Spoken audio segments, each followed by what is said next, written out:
Praise lord. ప్రభువైన యేసు నామములో అందరికీ వందనములు. దినం దేవుని వాక్యంలో నుంచి అపోస్తలుల కార్యములు 2వ అధ్యాయము 47వ వచనం. ఆనందంతోనూ నిష్కపటమైన హృదయంతోనూ ఆహారం పుచ్చుకొనుచుండిరి, మరియు ప్రభువు రక్షణ పొందుచున్న వారిని అనుదినము వారితో చేర్చుచుండెను. యేసుక్రీస్తు ప్రభు ఘనమైన నామమును బట్టి మనమందరం గమనించి ఆలోచన చేయాల్సిన విషయం ఏంటంటే, ఆయన సింహాసనాసీనుడై ఉండి మన కొరకు దిగి వచ్చి కల్వరిశిలువలో ప్రాణం పెట్టి మనల్ని రక్షించుకొని తన సంఘములో చేర్చి తన సంఘం ద్వారా తన వాక్యం ద్వారా తన పరిచర్యను మనకు అప్పగించినాడు. మనం ఆ పరిచర్యలో కొనసాగుతున్న మనము, సంఘంలో ఉన్న మనం ఎట్లుండాలంటే ఆనందముతోనూ. ఆనందం ఎక్కడొస్తుందంటే పత్రికల్లో రాయబడిన మాట అపోస్తలుడైన పౌలు చెప్తాడు ఏమనంటే, ఆనందించుడి. ఫిలిప్పీ పత్రిక 4:4 ఆనందించుడి, మరలా చెప్పుదుని ప్రభువునందు ఆనందించు, ఎల్లప్పుడూ ఆనందించండి.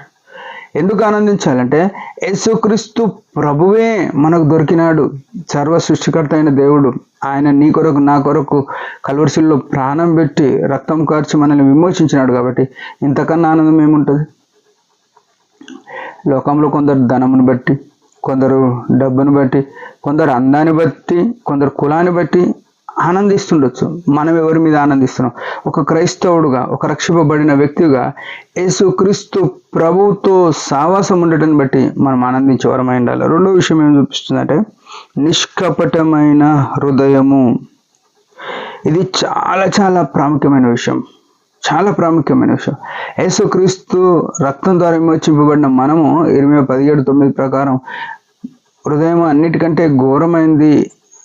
అది ఎట్లా అంటే హృదయం అన్నిటికంటే మోసకరమైనది, అది ఘోరమైన వ్యాధి కలిగింది అంటే రాయబడిన మాటను మనం జ్ఞాపకం చేసుకోవాలి.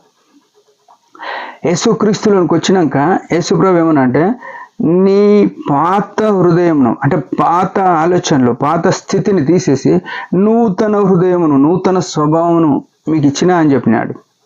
మారు మనసు పొందినప్పుడు మన పాత స్థితిని మార్చుకోకపోతే మనం ఎట్లా మారు మనసు పొందినట్టు? ఈనాడు విశ్వాసులముగా, పరిచర్య చేసేవారంగా, సంఘ పెద్దలు, సేవకులు అందరూ కూడా మనసులో ఒకరి మీద ఒకరికి విభేదాలు పెట్టుకొని, ఒకరి మీద ఒకరికి కక్షలు పెట్టుకొని, ఒకరి మీద ఒకరికి అసూయలు పెట్టుకొని పరిచర్య చేస్తున్నాం, సేవ చేస్తున్నాం, బోధ చేస్తున్నాం, అన్నీ దేవుని ఇంట్లో ఏమేమి చేయాలని అన్నీ చేస్తున్నాం. ప్రియమైన వాళ్ళారా, ఇది మనకు ఆశీర్వాదం ఏం కాదు. ఎవరి కోసం చేస్తున్నావో గుర్తుపెట్టుకో, ఎందుకోసం చేస్తున్నావో గుర్తుపెట్టుకో. పరిచర్య చేసేటప్పుడు మన జీవితాల్లో ఇది గుర్తు లేకుండా చేస్తున్నాం.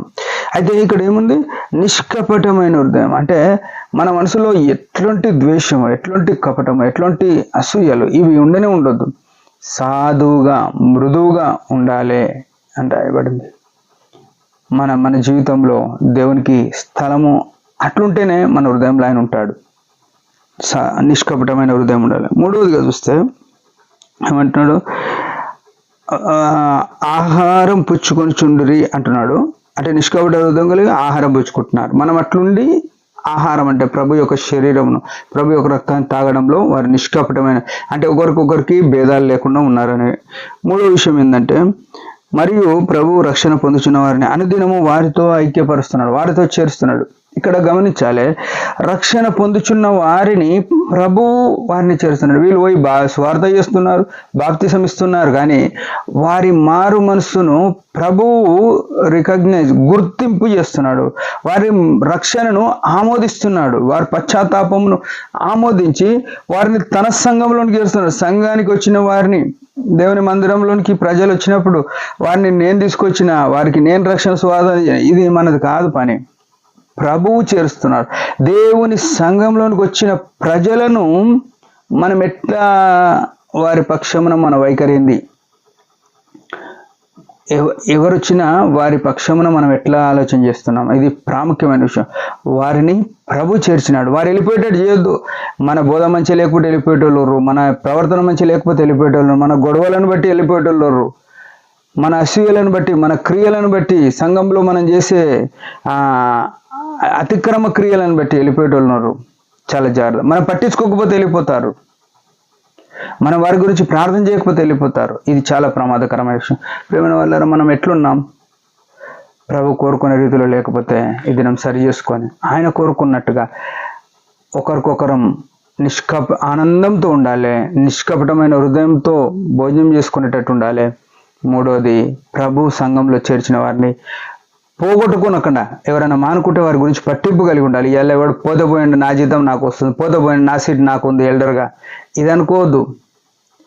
ప్రభు కొరకు ఓనాడు లెక్క పయింపాల్సిన బాధ్యత ఉందని జాగ్రత్త పడతాం. దేవుని మేము కొరకు జీవితాం. దేవుని మాట దించిన చిన్న ప్రార్థన.